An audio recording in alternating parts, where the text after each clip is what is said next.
Hello, friends. This is Confessions with Amy. Here we share new confessions every day. You're done here, Grandma. Budget cuts. That's all he said. That's all I was worth. 13 years, and those were the final words handed to me by the same man whose hands I had practically held through every major client meltdown. Those words echoed in my head as I stood there, in the glass-walled conference room overlooking downtown Portland, Oregon, with the sun setting behind me like some cruel stage light highlighting my exit. His name is Sterling Vance, CEO of Vance and Holt Strategies. My boss. My mentor, at least I thought. He leaned back in his leather chair, like he was doing me a favor by even looking me in the eye. His freshly minted assistant, Wilder Crane, hovered just behind him, pretending to shuffle papers, but I saw the grin he tried to hide. Wilder, the kid I trained for 3 months. The kid I taught everything, how to speak to clients, how to read a room, how to close a deal. 3 months. Every morning. Every late night. And now he was taking my seat. You've been amazing, Darla, Sterling said, not even sounding sorry. But, you know, times change. Budgets are tight. And you've had your run. You've had your run. Like I was some old racehorse they were finally leading behind the barn. I wanted to say something. I wanted to break something. But all I did was nod. I smiled. And I left. I didn't pack my desk. I didn't need to. I'd learned long ago to carry the important things in my head, not in drawers. As I walked past the rows of glass cubicles, I could feel their eyes on me. Some pitied me. Some were just grateful it wasn't them. I heard Wilder laugh behind me. That's the sound I carried home with me that night. Not Sterling's voice. Not the silence of my empty desk. But Wilder's laugh. It was a clean cut. No severance. No warning. No gratitude. They didn't just let me go. They erased me. But I'm not the kind of woman you can erase. Not then. Not now. Not ever. They thought they had closed my story. But really, they had just turned the page. And the next chapter? It was mine. I didn't cry. Not on the walk home through the cracked sidewalks of Belmont Street. Not when I passed the little coffee shop where I'd ordered the same dry cappuccino every morning for over a decade. Not when I sat in my kitchen, staring at my phone, waiting for, what exactly? An apology? A mistake? We changed our mind? No. I knew exactly what they had done. They didn't fire me because of the budget. They fired me because they thought I was finished. Because I didn't look like the future they wanted. Wilder did. Young, loud, eager. They saw him as their next Sterling. Someone they could mold. Someone who would work for peanuts and say thank you for it. I was too expensive. Not on paper. In value. But value is a funny thing. Sometimes people don't know what they've lost until they can't get it back. The next morning, I made myself a strong cup of black coffee, sat at my little round kitchen table, and stared at the wall for almost an hour. No emails. No back-to-back calls. No one needed me. For the first time in 13 years, I had nowhere to be. I should have felt free. But I didn't. I felt erased. But that's when I realized, they hadn't erased me. They had released me. I started small. I called Brixton and Locke, the logistics firm I'd personally helped keep afloat during their supply chain disaster last spring. Darla? Craig Locke answered immediately. Is everything okay? Sterling cut me loose, I said simply. There was a silence. A dangerous kind. Where are you working now? He asked. Nowhere yet. Good. When you figure it out, call me. We'll follow you. That sentence. We'll follow you. It sparked something in me I hadn't felt in years. The next day, I called Roscoe Finley at Viridian Pharmaceuticals. I didn't have to explain anything. He already knew. "Wherever you land, I'm coming with," he said. Call after call, door after door, I realized something. They didn't hire Vance and Holt because of the shiny offices or Sterling's silver tongue. They stayed because of me. Because I always answered the phone. Because I never let their problems drown them. Because I was the person they trusted when things caught fire. Sterling thought I was just another cog in his machine. But I was the engine. I started drafting a name. Nothing corporate. Nothing cold. I called it Darla Stratton Consulting. Simple. Personal. Me. I didn't need to sound big. I just needed to be big where it mattered. I took out the smallest business loan I could. I rented a dusty office above a used bookstore on Hawthorne Boulevard.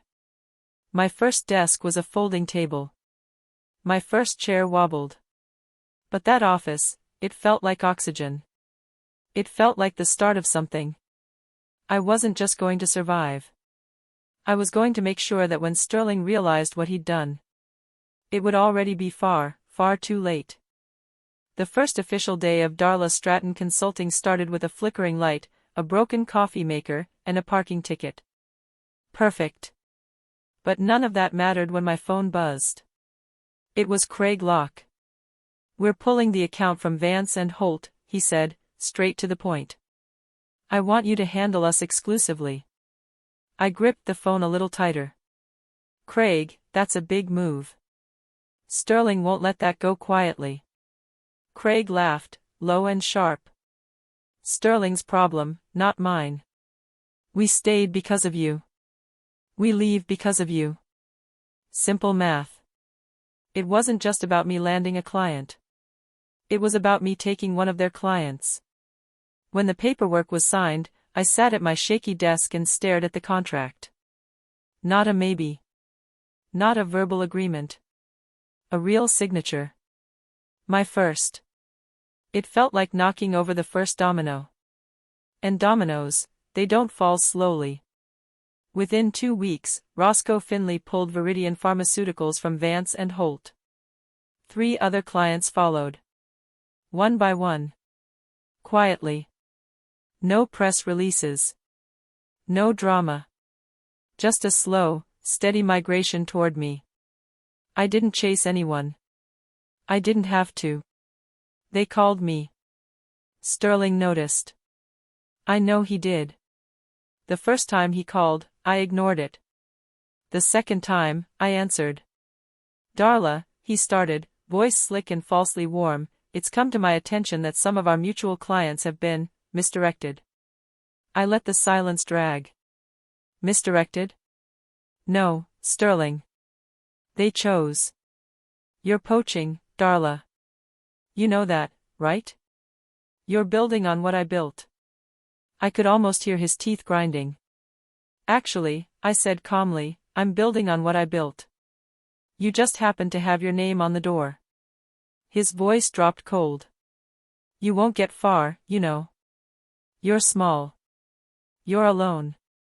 Portland's a big town." I smiled, leaning back in my wobbly chair. Portland's just big enough for me. And as far as being alone, I glanced at my call log, 3 more clients waiting to set up meetings. You'd be surprised. I hung up. I thought about Wilder Crane. I hadn't heard from him. I wondered if he was enjoying the seat he stole. But here's the thing about stolen seats. They never quite fit. And I wasn't finished.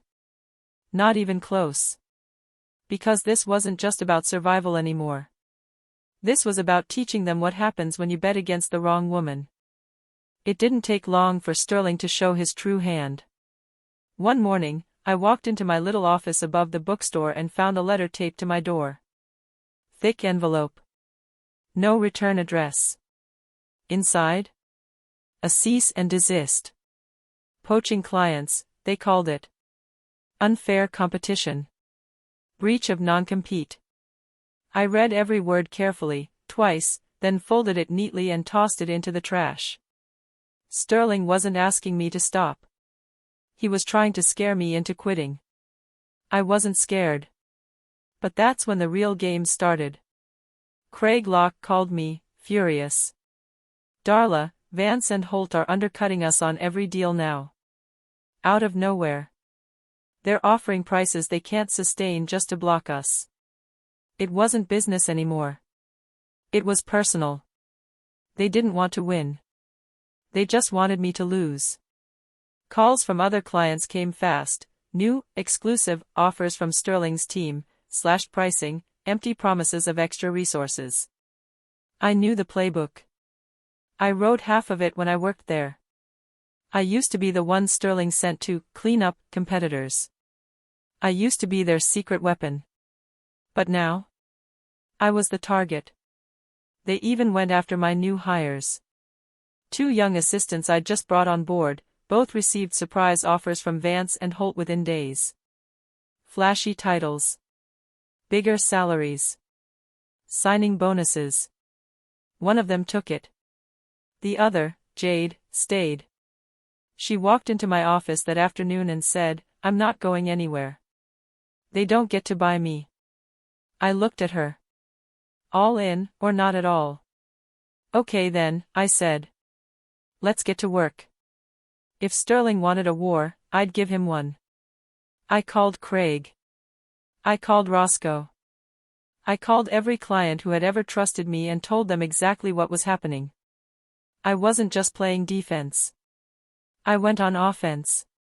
We restructured contracts, tightened relationships, cut dead weight.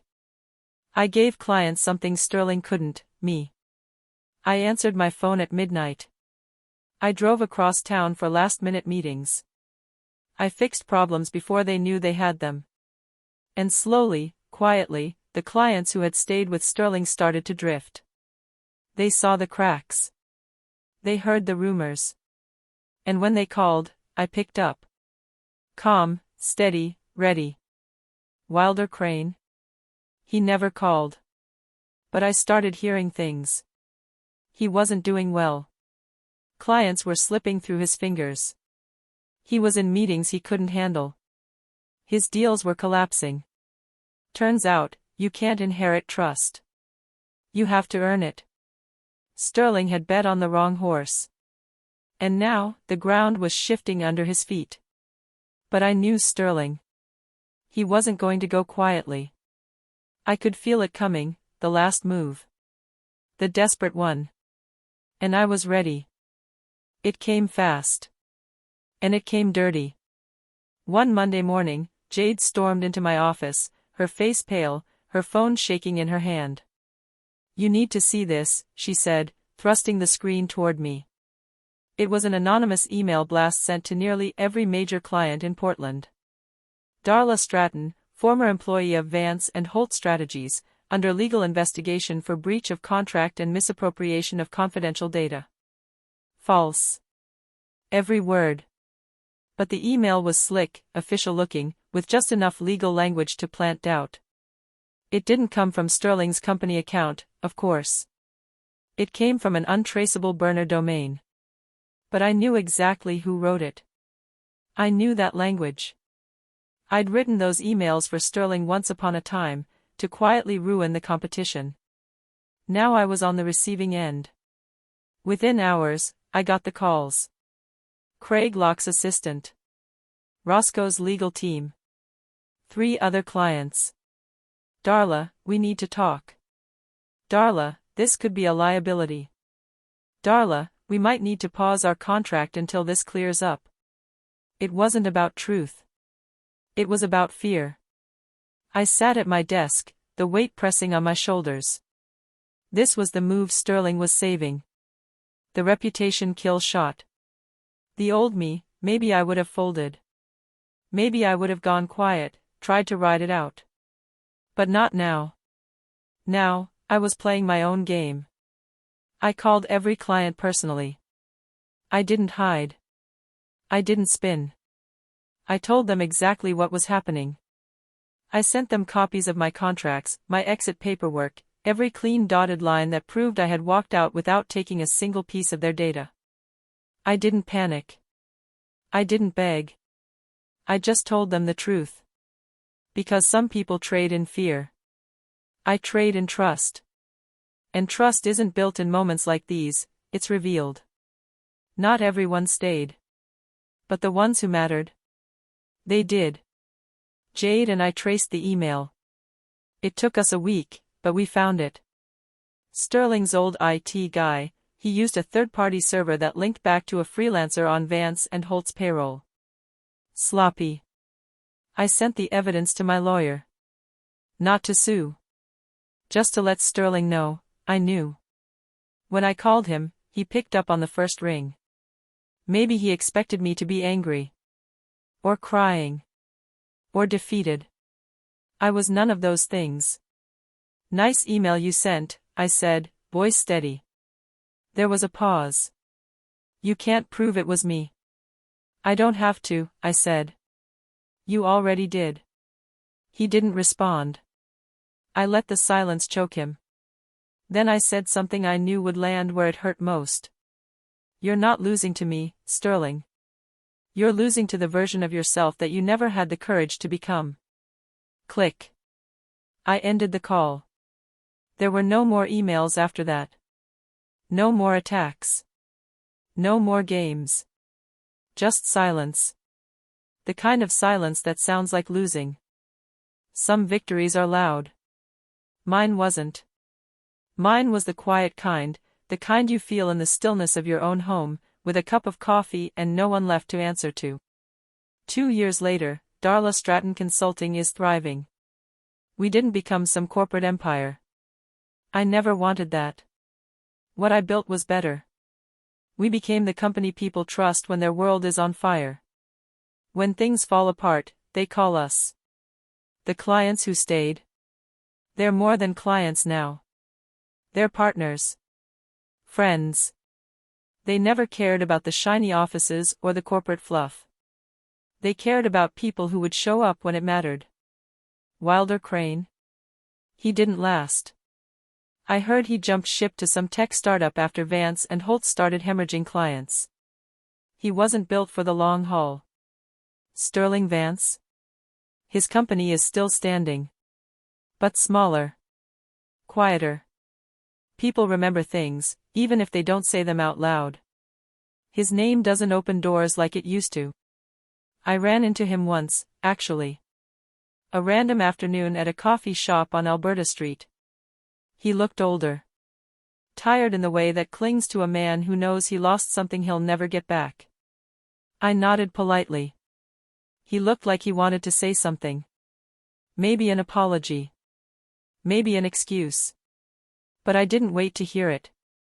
I walked past him. Not because I was angry. Because I was free. That's the thing about survival. Sometimes, the best revenge isn't about taking someone else's place. It's about realizing you never needed it to begin with. I didn't just rebuild. I built something that couldn't be taken from me. My name. My reputation. My peace. And on quiet mornings, when the sun cuts through the blinds just right and I hear the sound of my own breath in a room that's fully mine, I know exactly what I've won. Not the war. Not the clients. Not even the business. I won myself back. And no one can take that from me again. Not ever.